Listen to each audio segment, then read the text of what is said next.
നടനും MLA-യുമായ മുകേഷിനെതിരായ പീഡനക്കേസിൽ പരാതിക്കാരിയുടെ മൊഴിയിലെ വൈരുദ്ധ്യങ്ങൾ ചൂണ്ടിക്കാണിക്കുകയാണ് കോടതി.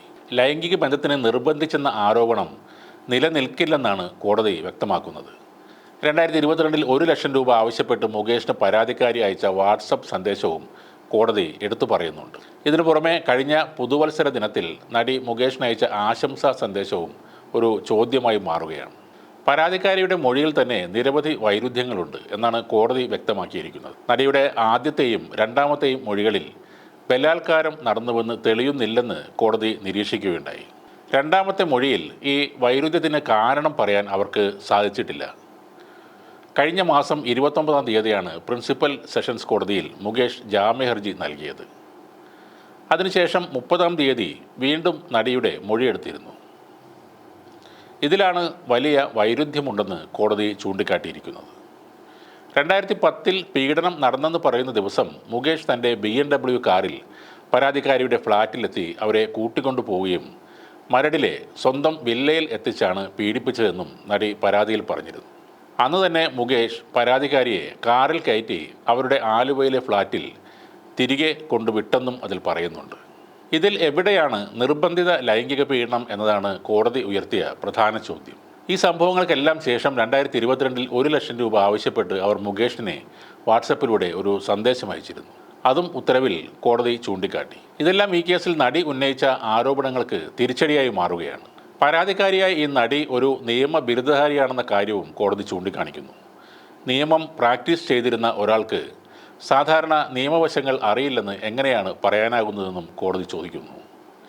കേസിൽ മുകേഷിന് ജാമ്യം ലഭിച്ചിട്ടുണ്ട്. മറ്റൊരു ലൈംഗിക ആരോപണം നേരിടുന്ന നടൻ നിവിൻ പോളി അന്വേഷണ സംഘത്തിനും DGPക്കും തൻ്റെ പാസ്പോർട്ടിൻ്റെ കോപ്പി കൈമാറി. പരാതിക്കാരി പറയുന്ന ദിവസങ്ങളിൽ വിദേശത്ത് അല്ലായിരുന്നു താൻ എന്ന് തെളിയിക്കുന്ന രേഖകളാണ് നിവിൻ പോളി കൈമാറിയത്. ഇതേ ദിവസം നടന്ന സിനിമയുടെ ചിത്രീകരണ വിവരങ്ങളും അദ്ദേഹം നൽകിയിട്ടുണ്ട്.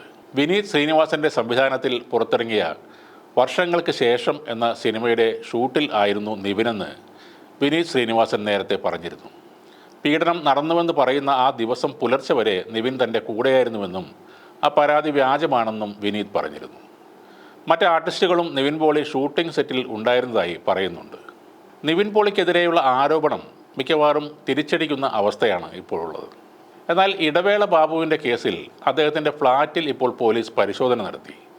പരാതിക്കാരിയായ നടിയെ ഫ്ലാറ്റിൽ എത്തിച്ചായിരുന്നു പരിശോധന നടത്തിയത്. ഇവിടെ നിന്ന് ചില രേഖകൾ പിടിച്ചെടുത്തുവെന്നാണ് അന്വേഷണ സംഘത്തിൽ നിന്നും ലഭിക്കുന്ന വിവരങ്ങൾ. ഫ്ലാറ്റിൻ്റെ താക്കോൽ ഇടവേള ബാബു നൽകുന്നില്ലെന്നും ഈ അന്വേഷണവുമായി സഹകരിക്കുന്നില്ലെന്നും പ്രോസിക്യൂഷൻ നേരത്തെ കോടതിയെ അറിയിച്ചിരുന്നു. ഇതിന് പിന്നാലെയാണ് അന്വേഷണ സംഘത്തിൻ്റെ ഇപ്പോഴത്തെ നടപടി. അമ്മയിലെ അംഗത്വവുമായി ബന്ധപ്പെട്ട ഫോം പൂരിപ്പിക്കാനായി ഫ്ലാറ്റിൽ എത്തിച്ച് അവിടെ വെച്ച് ലൈംഗിക അതിക്രമം നടത്തിയെന്നാണ് നടിയുടെ ആരോപണം. അതേസമയം പീഡന പരാതിയിൽ ഇടവേള ബാബുവിന് കഴിഞ്ഞ ദിവസം കോടതി മുൻകൂർ ജാമ്യം അനുവദിച്ചിരുന്നു. എറണാകുളം പ്രിൻസിപ്പൽ സെഷൻസ് കോടതിയുടെ ഈ നടപടിക്കെതിരെ അപ്പീൽ പോകാനുള്ള ആലോചനയിലാണ് ഇപ്പോൾ അന്വേഷണ സംഘം. തന്നോട് മോശമായി പെരുമാറിയെന്നും അമ്മയിലെ അംഗത്വത്തിന് വേണ്ടി പല കാര്യങ്ങൾക്കും വഴങ്ങേണ്ടി വരുമെന്ന് ഇടവേള ബാബു പറഞ്ഞുവെന്നും നടി ആരോപിച്ചിരുന്നു. പൊതു ഇടത്തിൽ വെളിപ്പെടുത്താൻ ആകാത്ത കാര്യങ്ങൾ കൂടി അന്വേഷണ സംഘത്തിന് മുമ്പിൽ വെളിപ്പെടുത്തിയതായാണ് വിവരങ്ങൾ. ഇതെല്ലാം ചേർത്താണ് ഇടവേള ബാബുവിനെതിരെ പോലീസ് കേസെടുത്തത്. നിവിൻ പോളിക്ക് അനുകൂലമായി ശക്തമായ തെളിവുകൾ ഉള്ളപ്പോൾ സൈബർ തെളിവുകൾ മുകേഷിൻ്റെ രക്ഷയ്ക്ക് എത്തുന്നുണ്ട്. ഇടവേള ബാബു മാത്രമാണോ പെടാൻ പോകുന്നതെന്നാണ് ഇപ്പോൾ അവശേഷിക്കുന്ന ചോദ്യം.